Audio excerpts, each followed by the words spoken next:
ప్రభు అయిన యేసు నామాన మీ అందరికీ శుభములు. ఈరోజు మనము నూతన బంధంలో పేతురు పత్రిక 2వ పత్రిక మొదటి అధ్యాయము మొదటి 11 వచనాలను ధ్యానిద్దాము. పెద్ద పెద్ద పదాలు ఉంటాయి, కానీ తేలిగ్గా అర్థమవుతాయి. అర్థం కావడానికి మనకు 2 కావాలి. ఏంటంటే, మొదటి శతాబ్దం చివరిలో రోమాలో ఉన్న యూదేతరులతో ఉన్న సంఘం, అన్యజనులతో ఉన్న సంఘం యొక్క స్థితిగతులు కాస్తో కోస్తో తెలియాలి. అప్పుడు ఈ పెద్ద పెద్ద పదాలు సులభంగా అర్థమవుతాయి. మరి అడిగిన వాళ్ళు ఎందుకు అడిగారో నాకు తెలియదు. ఇంకొకటి ఏంటంటే, నాకు తెలిసిందంతా ఆ గతంలో హిస్టరీ, ఈ యొక్క 11 వచనాలని గతంలో సంఘ పెద్దలు, వ్యాఖ్యాతలు ఎలాగా దాన్ని ఎక్స్ప్లెయిన్ చేశారో, వివరించారో మటుకే నాకు తెలుసు. ఇంకో మాటలో చెప్పాలంటే, మన తెలుగు వీడియోస్ దీని మీద ఎవరైనా చేస్తే దానిని నేను చూడడం లేదు. సో మీరు అనుకోవచ్చు, మరి వాళ్ళు అలా అన్నారు కదా, మీరు ఇలాగ అన్నారు కదా అని చెప్పేసి నేను ఎవ్వరికి బదులు ఇవ్వడం లేదు, చూసేటంత టైం లేదు. కానీ నాకు తెలిసినంత మటుకి ఆ వాక్యంలో నుండి ధ్యానిస్తున్నా. చరిత్రలో ఆ వాక్యానికి అర్థం ఏమై ఉంటుంది అని చెప్పేసి మరలా చెప్తున్నాను. మొదటి శతాబ్దం, దాదాపు రోమీయులకి పౌలు రాసిన ఆ సమయం నుండి ఒక తరము తర్వాత అదే ఊర్లో సంఘాలు పెరిగినాయి, యూదేతరులు ఉన్నారు, వాళ్ళ యొక్క నమ్మకాలు వేరు. వాళ్ళకి ఒక విధంగా పాత నిబంధన మీద, మొదటి నిబంధన మీద అనుమానాలు కాదు, ద్వేషం కూడా ఉండేది. అలాంటి సంఘానికి వాళ్ళకి తెలిసిన భాషలో భక్తుడు వ్రాస్తున్నాడు.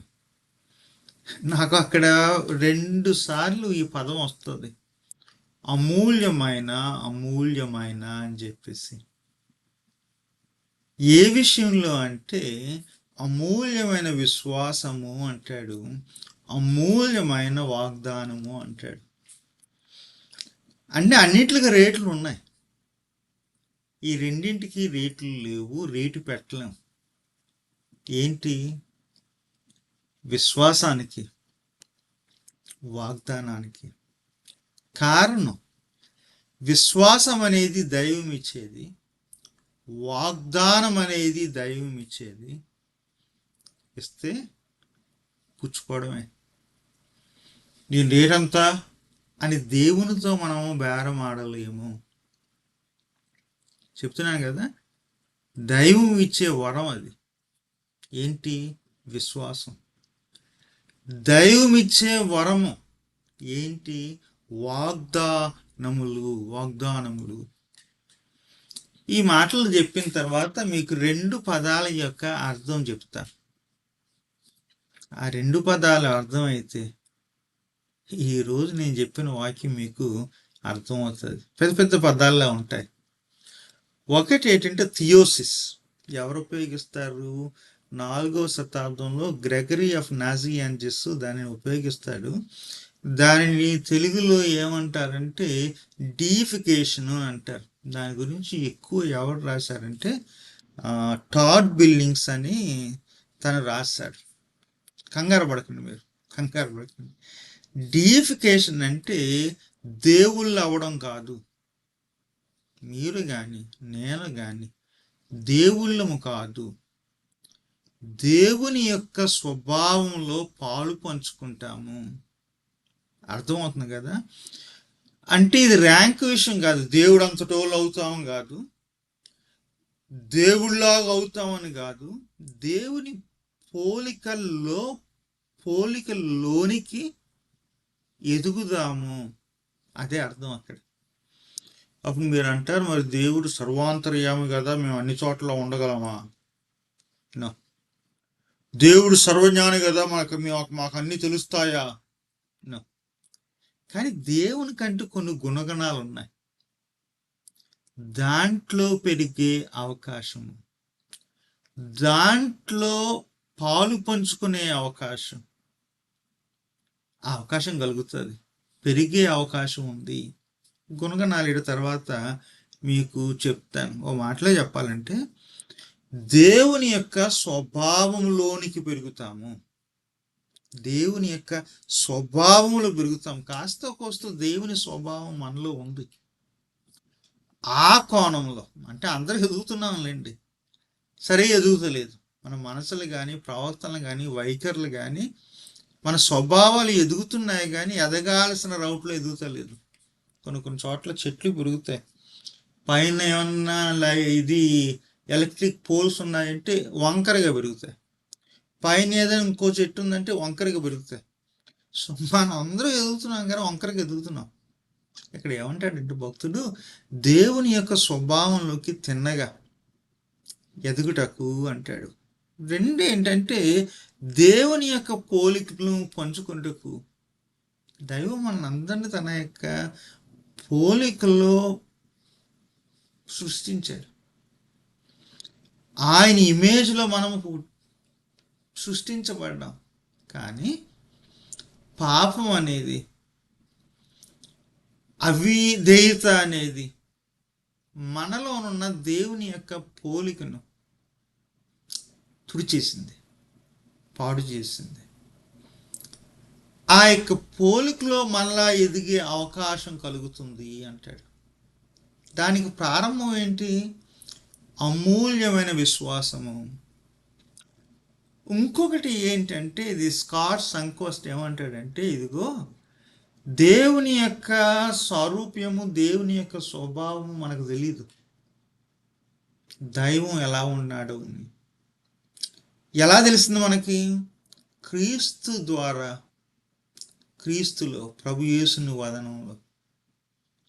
అందుకు స్కాట్ సంకోస్ట్ ఏమంటాడంటే, క్రీస్తు యొక్క శ్రమలో మహిమలో పాలు పొందుట అంటాడు. అంటే సిలువలోను, మరణంలోను, పునరుద్ధానంలోను పాలు పొందడమే అంటాడు.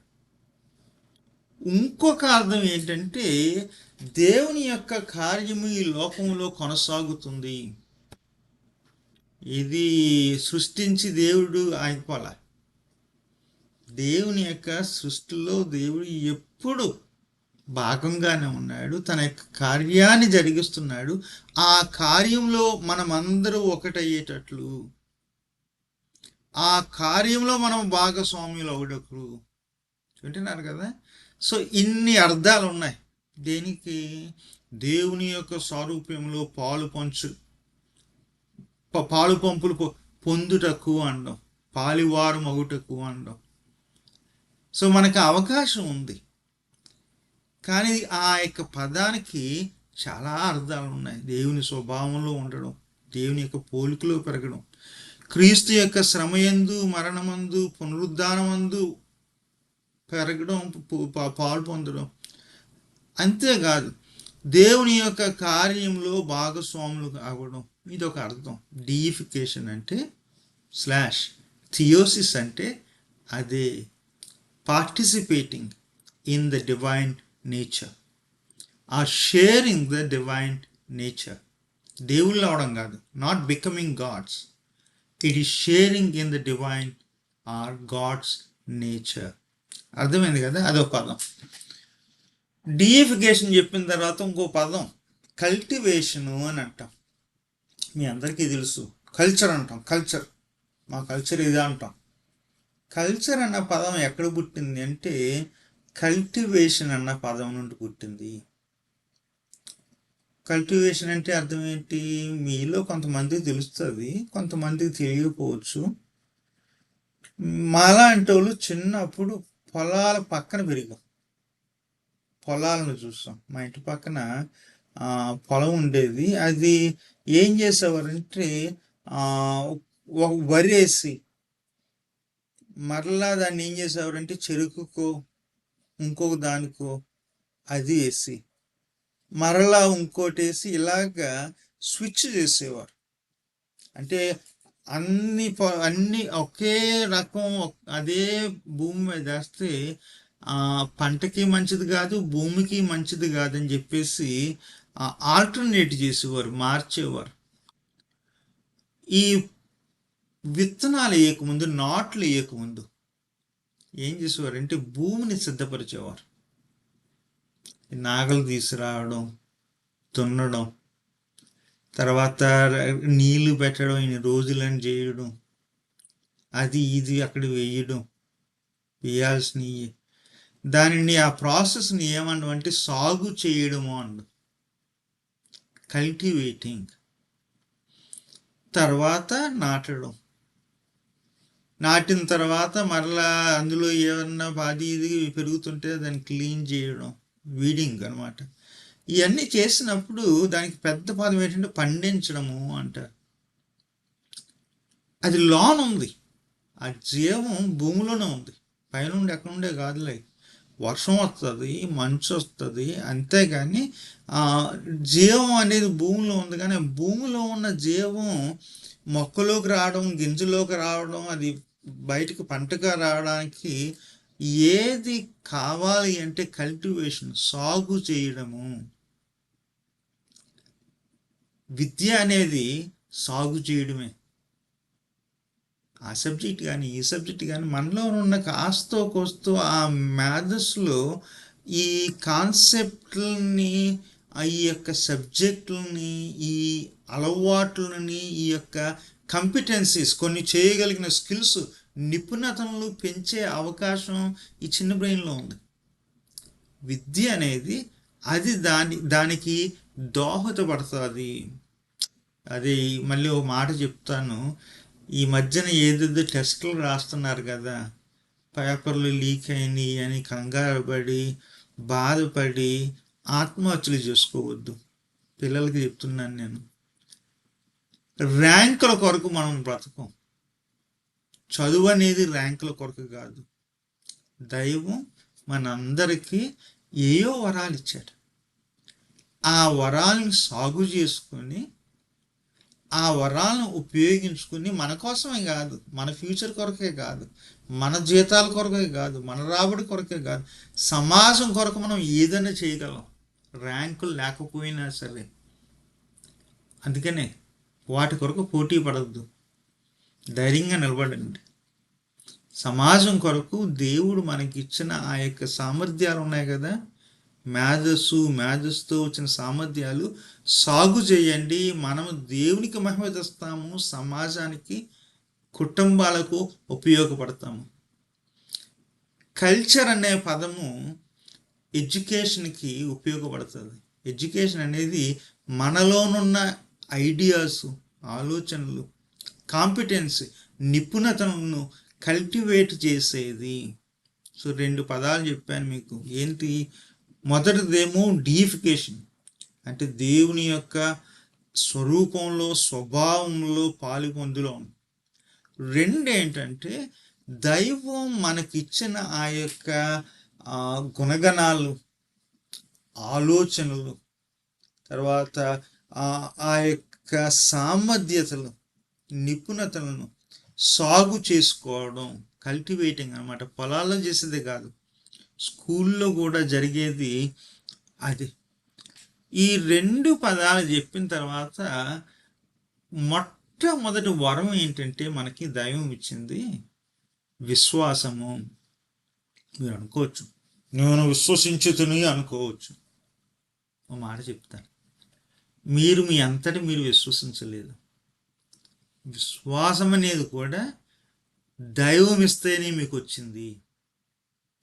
మరలా వెళ్ళండి, పౌలు రోమీలకు రాసిన ఆ పత్రికను చదవండి, 5వ అధ్యాయము మరలా చదవండి, మీకు క్లియర్గా తెలుస్తుంది.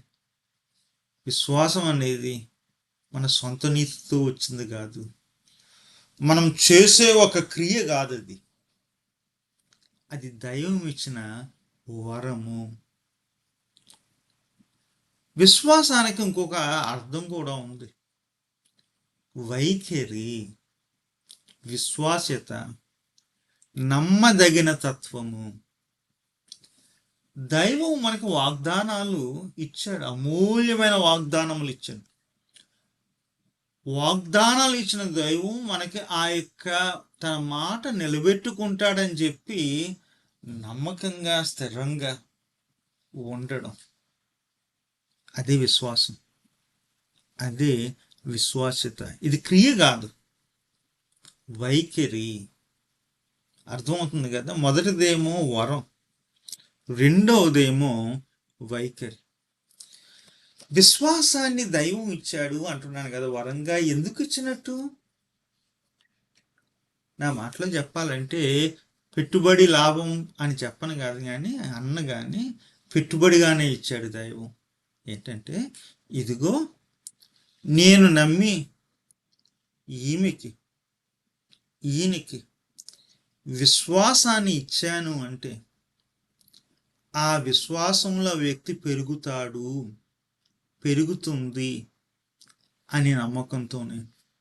సో విశ్వాసం అనేది మనకు ఎలాగొచ్చిందంటే నమ్మకంతో వచ్చింది. నమ్మకంతో దేవుడు మనలో పెట్టిన పెట్టుబడి. తన కుమారుడిని ఇవ్వడమే కాదు, తన కుమారుడు ప్రాణం ఇవ్వడమే కాదు, సమాధిలో ఉన్న తన కుమారుడు లేపడమే కాదు, హెచ్చించడమే కాదు, నీలోను నాలోను తన కుమారుని యొక్క మహిమ లోకానికి కనబడడానికి దేవుడు విశ్వాసాన్ని ఒక పెట్టుబడిగా మనకి ఇవ్వడం జరిగింది. నాలుగవ అర్థం విశ్వాసం అంటే ఏంటంటే ఒక విత్తనము. జ్ఞాపకంలో లేదు కానీ చిన్నప్పుడు ఇది ఒక వండర్, అద్భుతంగా చూసేవాళ్ళం కదా. అమ్మ నాన్న ఇంటి ముందు మొక్కలు వేసినప్పుడు చిన్న చిన్న విత్తనాలు పిలిచి ఏదో వేలుతో గీసి నీళ్ళు వేయించి పాతి పెట్టమనేవారు, పాతించేవారు. నాటిన తర్వాత 3-4 రోజులకి మళ్ళా ప్రతిరోజు వెళ్ళి చూసేవాళ్ళం ఏమైంది, ఏమవుతుంది అని చెప్పేసి. 90% ఆ విత్తనం పచ్చగా బయటకు వచ్చేది, చిన్నగా పెరుగుతూ ఉండేది. రోజు రోజుకి మనకు వండరే, పెరుగుతూ కొన్ని ఏమో పెద్దగా పెరిగాయి, కొన్ని ఏమో పాకాయి, కానీ ప్రాణం అందులో పెరిగేది. అది విత్తనం యొక్క గుణం. విశ్వాసం కూడా అలాంటి విత్తనమే, పెరుగుతూనే ఉంటుంది. దాని గురించి మత్తయి సువార్త 13వ అధ్యాయంలో దాని వాక్యముగా చెప్తారు, నాటబడిన వాక్యము. ఇక్కడ ఇది నాటబడిన విశ్వాసము, విత్తనం, ఒక విత్తు. విశ్వాసానికి ఇంకొక గుణం కూడా ఉంది. ఇది ఎప్పుడు పెరుగుతుంది అంటే బిలాంగింగ్, బాండింగ్, దేవునితోనున్న బంధంతోనూ సంబంధంతోనూ పెరుగుతుంది. విశ్వాసం ఉందంటే అది దేవునికి మనకి బంధము. ఆ బంధం ఉన్నంత కాలమే ఈ విశ్వాసం మనలో పెరుగుతుంది. ఆ విశ్వాసంలో మనం పెరుగుతాం. మాటలో చెప్పాలంటే విశ్వాసం అనేది ఒక వరం, విశ్వాసం అనేది ఒక వైఖరి, విశ్వాసం అనేది దేవుడు పెట్టిన పెట్టుబడి, విశ్వాసం అనేది దేవుడు నాటిన విత్తనం, విశ్వాసం అనేది దైవానికి మనకి ఉన్న ఆ యొక్క బంధం. విశ్వసించుచున్నాము అన్నారు కదా, అది వేరే అర్థం, చివరి అర్థం. మనం చేసేది దేవునిచ్చిన విత్తనానికి, దేవునిచ్చిన వరానికి, దేవుడు పెట్టిన పెట్టుబడికి మన యొక్క ప్రతిస్పందన. విశ్వసించుచున్నాము అంటే, నమ్ముచున్నాము అంటే ఎప్పుడు మనం దాంతోనే మొదలెడతాం. ఇవన్నీ లేకపోతే అది రాలేదు. విశ్వాసం వరంగా ఇవ్వబడకపోతే, విశ్వాసం పెట్టుబడిగా పెట్టబడకపోతే, విశ్వాసం విత్తనముగా నాటబడకపోతే, విశ్వాసము మనలో ఆ విశ్వాసత వైఖరిగా ఇవ్వబడకపోతే విశ్వాసం అనేది బంధంగా ఉండకపోతే మనము విశ్వసించుచున్నాము, నమ్ముచున్నాము అని ఉంది కదా, అది జరగదు. ఇంపార్టెంటే, కానీ అది చివరిలో వచ్చేది. విశ్వాసం ఎదగడం అనేది ఉంది కదా, అది కూడా ఎప్పుడు జరుగుతుంది అంటే ఇవన్నీ ఉన్నప్పుడే విశ్వాసంతోనే ప్రారంభమవుతుంది. అంటాడు అమూల్యమైన విశ్వాసానికి అమూల్యమైన వాగ్దానములు అంటాడు. మొదటి వాగ్దానం ఏంటి అంటే సంఘానికి ఇవ్వబడింది, మనందరికీ ఇవ్వబడింది. ఏంటి అంటే దేవుని యొక్క స్వభావంలో పాలివారమగుటకు అంటాడు. అతి ప్రాముఖ్యమైనది.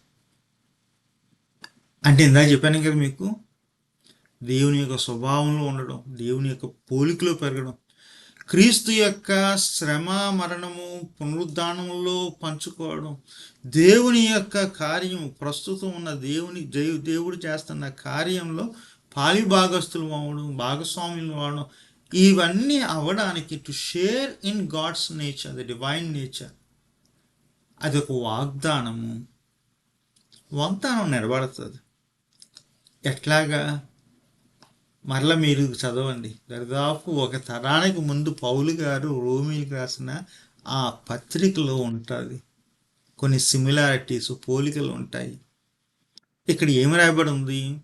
విశ్వాసమునందు సద్గుణము, గుణాల గురించి చెప్తున్నాడు. మంచి గుణాలు, మంచి గుణం నుండి సద్గుణమునందు ఏమంటాడంటే జ్ఞానము. ఒకసారి మంచి గుణాలు ఉంటాయి, కానీ పెద్ద గుణం, అవసరమైన గుణం ఏంటంటే జ్ఞానం. జ్ఞానమునందు ఆశా నిగ్రహము. ఒకసారి జ్ఞానం ఉంటుంది, కానీ మనం ఆశల్ని అదుపులో పెట్టుకోలేము. ఆశా నిగ్రహం ఉండదు.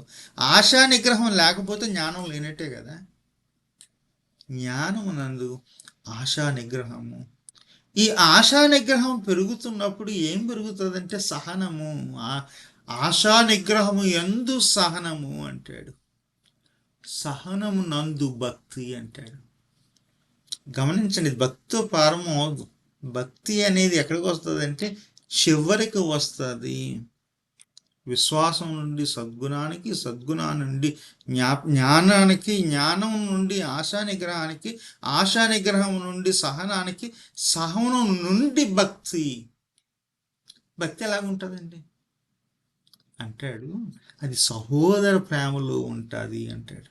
సహోదర ప్రేమ, దాని గురించి మీకు కనబడుతుంది. హెబ్రీయులకు దాదాపు హెబ్రీయులకు రాసిన పత్రికలు ఇదే సమయంలో, అది ఇది ఒకే సమయంలో రాయబడింది అంటారు. 13వ అధ్యాయం అంటే సహోదర ప్రేమ కలిగి ఉంటాడు. ఎలాగా? ఎవరో బాధలు ఉన్నారు, వాళ్ళకి చెయ్యి విప్పడం, మనసు విప్పడం, పలకరించడం. ఎవరో చెరలో ఉన్నారు, వాళ్ళ విషయంలోనూ. ఇలాంటివన్నీ మీరు క్లియర్గా ఆ యొక్క హెబ్రీయులకు రాసిన పత్రిక 13వ అధ్యాయంలో మీకు కనబడుతుంది. రోమీలు కూడా రాయబడి ఉంది అది సహోదర ప్రేమ గురించి. భక్తి అనేది గుడిలో కనబడేది కాదు. గుడిలో కూడా సంఘం మధ్యన కనబడాలి, బంధాల్లో, సంబంధాల్లో. It needs to manifest itself. It needs to be evident in our relationships, మన యొక్క సంబంధాల్లోని. ప్రేమ యందు, సహోదర ప్రేమ యందు, ఇంకో మాట ఏంటంటే దయ యందును అంటాడు. దయకి మళ్ళీ ఇంకొక పదం ఉంది, ప్రేమ అని ఉంది. ఏంటండి సహోదర ప్రేమ? ఫిలడెల్ఫియా అంటే సహోదర ప్రేమ. సహోదర ప్రేమ యందు మళ్ళీ ప్రేమ అంటే, ఒక మాటలో చెప్పాలంటే అన్నిటికీ శిఖరాగ్రం ఏంటంటే ప్రేమే. జ్ఞాపకం వస్తుందా మీకు? 1 కొరింథీయులు 12, 13 అధ్యాయాల్లో దాని గురించే రాస్తాడు. ప్రేమ. విశ్వాసం అనేది మనల్ని ఎక్కడికి తీసుకెళ్ళాలి అంటే ప్రేమ వరకు తీసుకెళ్ళాలి. పౌలు గారి భాషలో ఎస్, విశ్వాసము, నిరీక్షణ, ప్రేమ. కానీ అన్నిటిలో శ్రేష్టమైనది, ఉత్తమమైనది ఏంటి అంటే ప్రేమ. ఇక్కడ ప్రారంభం విశ్వాసము, అది ఎక్కడికి తీసుకెళ్తుంది అంటే ప్రేమ వరకు తీసుకెళ్తుంది. ద్వేషం వరకు తీసుకెళ్లే విశ్వాసం కాదు. వింటున్నారు కదా? అది ప్రమాదకరమైన విశ్వాసం మనకి దేవుడు ఇచ్చాడా, అది ఇందులో అన్నిటిలో మనం పెరుగుతూ ఉంటే, ఇవన్నీ మనలో సాగు చేయబడుతూ ఉంటే, అక్కడ పదం నాకు నచ్చుతుంది కానీ దానికి వేరే అర్థం కూడా ఉంది. అమర్చబడి అంటాడు.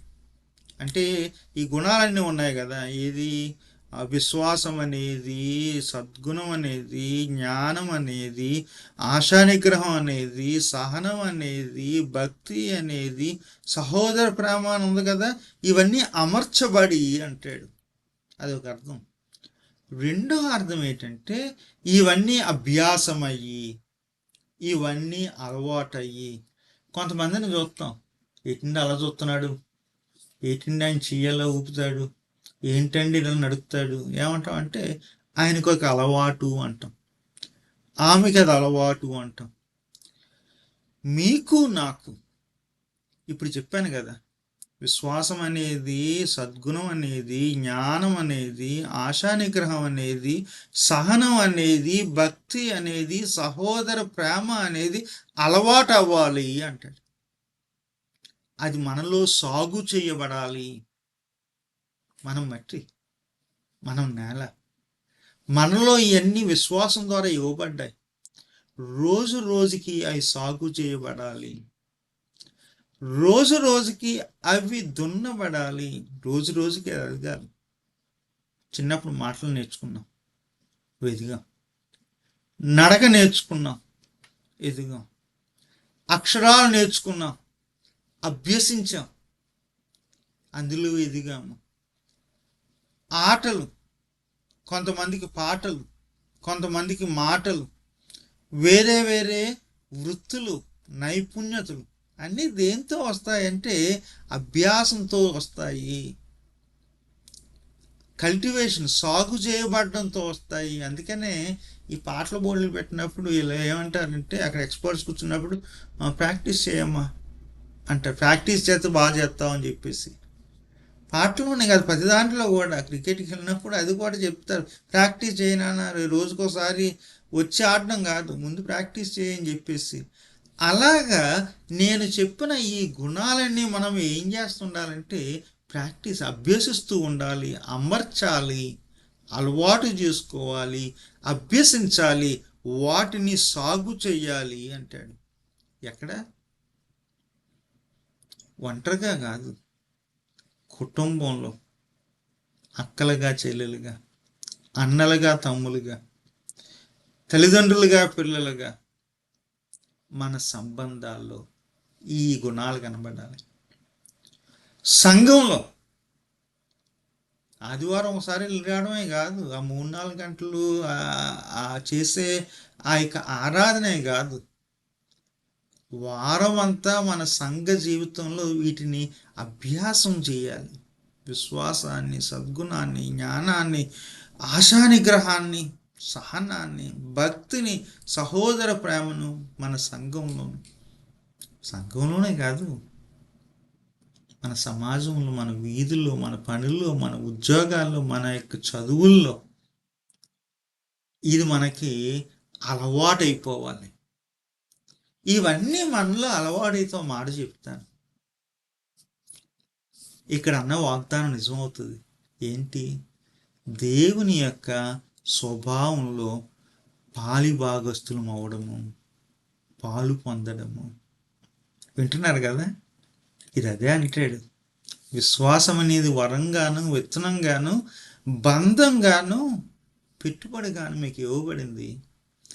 మిగిలినవన్నీ కూడా మీకు ఇవ్వబడ్డాయి.